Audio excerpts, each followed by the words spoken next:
Capítulo 3. El huérfano invisible.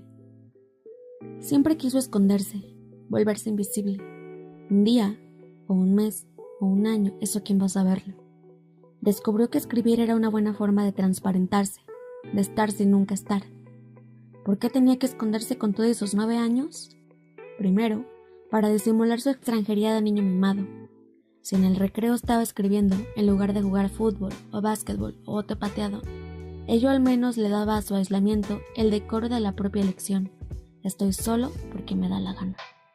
En segundo lugar, porque nadie más que él sabía las cosas que pasaban en todas esas hojas infestadas de garabatos y tachones, de modo que escribirlas era darse a una vida subterránea donde podía hacer, decir y decidir todo lo que en el mundo de los niños nadie hace, ni dice, ni decide por cuenta propia. Pick no recuerda ni una de esas historias, pero nunca ha dejado de escribir así, con el ánimo de quien comete una secreta y mezquina fechoría.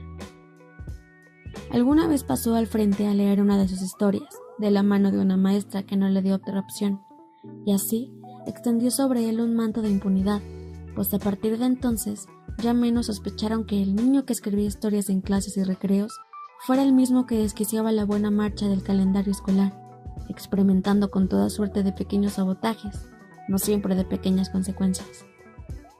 Escribir, hacer trampas, ¿no era la misma cosa? Una y otra labor tenían por recompensa un regocijo cínico y silencioso, como el día que hizo expulsar a 2 compañeritos por el incendio en la oficina de la directora. Eran los más osados. A los 10 años fumaban escondidos detrás de la ventana, donde no bien se fueron, Pick metió el cerillo entre las 2 cortinas que tanto ayudaría a acabar con la oficina. Nadie vio Pick, tampoco, dejar en las mochilas de los 2 niños sendas cajas de cerillos, con las lijas gastadas y varios fósforos de menos, además de la cajetilla de Marlboro que terminó de hundirlos. Pick no pensaba entonces en la palabra ficción, y acaso ni siquiera la comprendía, pero la practicaba con una insistencia que el prefecto no habría dudado en tachar de malsana. Sabía que los adultos, a partir de ciertos estímulos, podían transformarse en bestias desquiciadas.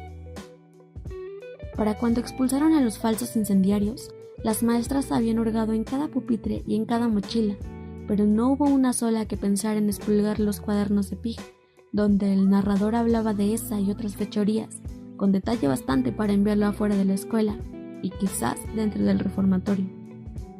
No era eso, no obstante, lo que más temía Pig que alguien pudiera descubrir en sus cuadernos, sino algo mucho menos notorio, algo que, sin causarle tantas calamidades, lo habría sumido en una vergüenza honda y traumática. No habría querido nunca escribir sobre ese tema, de suyo incómodo, tiránico, intangible, pero ya a los 10 años intuía que nadie nunca escribe lo que quiere, que al igual que la trama impredecible de las fechorías, la escritura acontece ante los ojos de quien la dibuja, revelando deseos más o menos extraoficiales, como la fantasía de besar teatralmente a otra niña de 10 años, para envidia de un público atónito de adultos. El amor, qué cosa tan prohibida. No jugaba con los demás porque nadie entre los demás quería jugar con él, pero escribía cosas de amor, canciones, versos, cuentos, infracciones al código casi tan bochornosas como le habría sido jugar a las muñecas, porque al amor no había forma de tocarlo sino así, escribiendo sobre él, encerrándose en soliloquios impensables en una escuela primaria para varones, donde todas las niñas son oficialmente detestadas, como no sea para fantasear con dedearles la pepita y enchufárselas. Pig escribía con una angustiante sensación de insuficiencia, sobre todo cuando lo hacía desde el desamor. Por más que se esforzaba en replicar los trucos de la ingeniosa Sherezada, sus historias no conseguían sofocar la gritería obvia del primitivismo. Así, cada escrito de amor estaba condenado a reproducir clichés de canciones de amor, casi siempre infumablemente melosos. ¿En qué clase de infierno se habría convertido su ya de por sí horrenda escuela si alguno entre todos esos extraños hubiese conseguido asomarse sus cartas de amor? Pick se pensaba incapaz de concebir pensamientos impunes. Todo lo que se le ocurría, o casi, era mal visto por mamita, o las muchachas, o la maestra, o los compañeros. Pig escribía historias, y en ellas anotaba todo lo que ante nadie podía decir. Para los otros, su cuaderno era el símbolo de la soledad y el tedio. Para él, era como cargar dinamita en la mochila. Otros hacían equipos, disputaban trofeos, se colgaban medallas. Pig hacía eso y más, pero siempre dentro de esas historias cojas, deformes o patizambas, donde los principios parecían finales y los finales casi nunca llegaban. De manera que cada historia era un fracaso asegurado, pero en tanto duraba, esto es, a lo ancho de las horas, días o semanas que le bailaba en la cabeza. Era más divertida que todos los trofeos concebibles. Era como robar, solo que sin testigos, ni castigos, ni límites. Era ser cada día un embustero artificioso y a veces hasta un asesino sin cadáver ni cuerpo del delito, cuyas únicas huellas resultaban apenas menos que ilegibles, hojas y hojas de una caligrafía tan pudibunda que se empeñaba en no decir lo que decía, escribir para nadie y para nada. Fue así como aprendió a hacerse invisible. Hay un desprendimiento liberador en el acto de romper las hojas que uno ha escrito, acaso por haber notado en ellas la desnudez obscena de un par de sentimientos.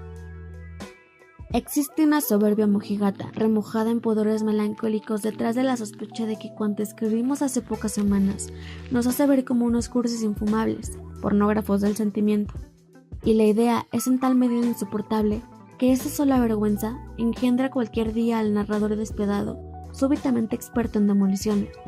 Al llegar a esa etapa, ya con los pies bien puestos en una adolescencia trémula y rabiosa, Pig descubrió que le quedaba un mundo por demoler, y se dio a la tarea con el celo propio de un sepulturero de la propia vergüenza, o mejor todavía, de sí mismo. No quería hacerse una carrera de escritor, ni algún día dictar conferencias. No quería otra cosa que acelerar en un contrasentido furioso y estridente, mientras iba a la escuela como cualquiera y planeaba estudiar una carrera útil. Pero había algo dentro, un virus, un circuito interrumpido, una rara incompatibilidad con todo lo evidentemente útil, que le llevaba a boicotear cualquier iniciativa en esa dirección, aún con mayor energía y eficiencia de las que empleaba en demoler sus escritos. A los 16 descubrió el detector de Faulkner, y a partir de ese punto se empleó a fondo en desarrollar su mecanismo, hasta un día privilegiarlo por sobre el raciocinio y la imaginación. El talento y el ingenio, si existían, tenían que gobernar las agujas brinconas del detector de Faulkner, fuente de toda inspiración legítima. Lo había dicho el mismo William Faulkner durante una entrevista. Para escribir, es preciso poseer de un detector de mierda innato y a prueba de golpes. Pig no sabía si su detector era innato, pero se había encargado de endurecerlo hasta alcanzar con él un éxito dudoso, el de no estar jamás dentro de esas historias que seguían despedazando sin piedad ni propósito. O tal vez con el solo propósito de llegar a ser lo suficientemente duro para escribir alguna cosa de la que luego no se avergonzara hasta los huesos.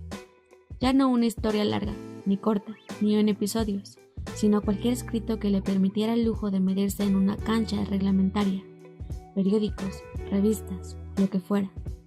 Una reseña, una opinión, una idea preferentemente demoledora, de esas que se conciben para ahorrarse el engorro de tomar prisioneros. Todavía no había publicado una palabra, tenía 18 años, representaba 15, ¿quién iba a tomarlo en serio? Cuando ya sabía lo importante, no iba a dejar un solo títere con cabeza, pasaría a cuchillo todo aquello que reseñara, desde el principio sería fama de implacable. No es difícil ser implacable cuando se ha crecido entre toda suerte de mimos y licencias, pues con frecuencia el gusto del mimado consiste en rechazar sus privilegios, tirar cuanto recibe por la borda. Entre mejor le parecía alguna línea, más le satisfacía tachonarla. Pig no se daba cuenta, pero estaba avanzando hacia el extremo equivocado del lápiz, al punto de encontrar mayor placer borrando que escribiendo. Más que un método de trabajo, escribir no era todavía propiamente un trabajo. 3 años de perder el tiempo en la universidad le dieron todas las facilidades para demoler, barrer, borrar la historia entera de la literatura, Faulkner incluido. Una vez atascado su mecanismo, el detector de Faulkner se convertía en un patíbulo portátil. Pig no subía a los hombros de los gigantes para ver más lejos, sino para intentar dinamitarlos, la clase de actitud pedante y pendenciera que distingue a los implacables de los obedientes. Solo que Pig, a diferencia de tantos y tantos implacables, no quería ser notorio. Había un contrasentido sarcástico entre su vocación de anacoreta y el nombre de su carrera, licenciado en comunicación. ¿Qué comunica quien disfruta escribiendo con la goma, como no sea una oscura vocación de un comunicador? ¿No era cierto que en el origen mismo de su omisión demoledora se agazapaba dormida, aunque triunfante, la vergüenza? Si el detector de Faulkner funciona como debe, razonó Pig un día, tendría que llevarse la vergüenza, esa mierda mayúscula. No puede recordar en qué momento se hizo alérgico al ridículo. En todo caso, la vergüenza la recuerda desde siempre. Antes, mucho antes de tener que inventar que sus padres vivían en Europa. Años antes, incluso, de convertirse en huérfano, cuando mamita no era más que su abuela, y no había ni escuela, y el mundo era mamá y papá y las muchachas. Recuerda la vergüenza como una picazón en el semblante, un calor desmedido que con toda seguridad le deformaba por completo la simpatía cada vez que una vieja gorda y halitosa venía a preguntarle: ¿me regalas tus ojos? O las mañanas largas con mamá o con mamita en el salón de belleza. Se escondía en un rincón debajo de una mesa donde nadie lo viera, especialmente si traía pantalones cortos, que eran los preferidos de mamita, cuyos hermanos, decía, los habían llevado hasta los 15. 9 años más de pantalones cortos. Esa sola vergüenza colmaba la tragedia de ser huérfano.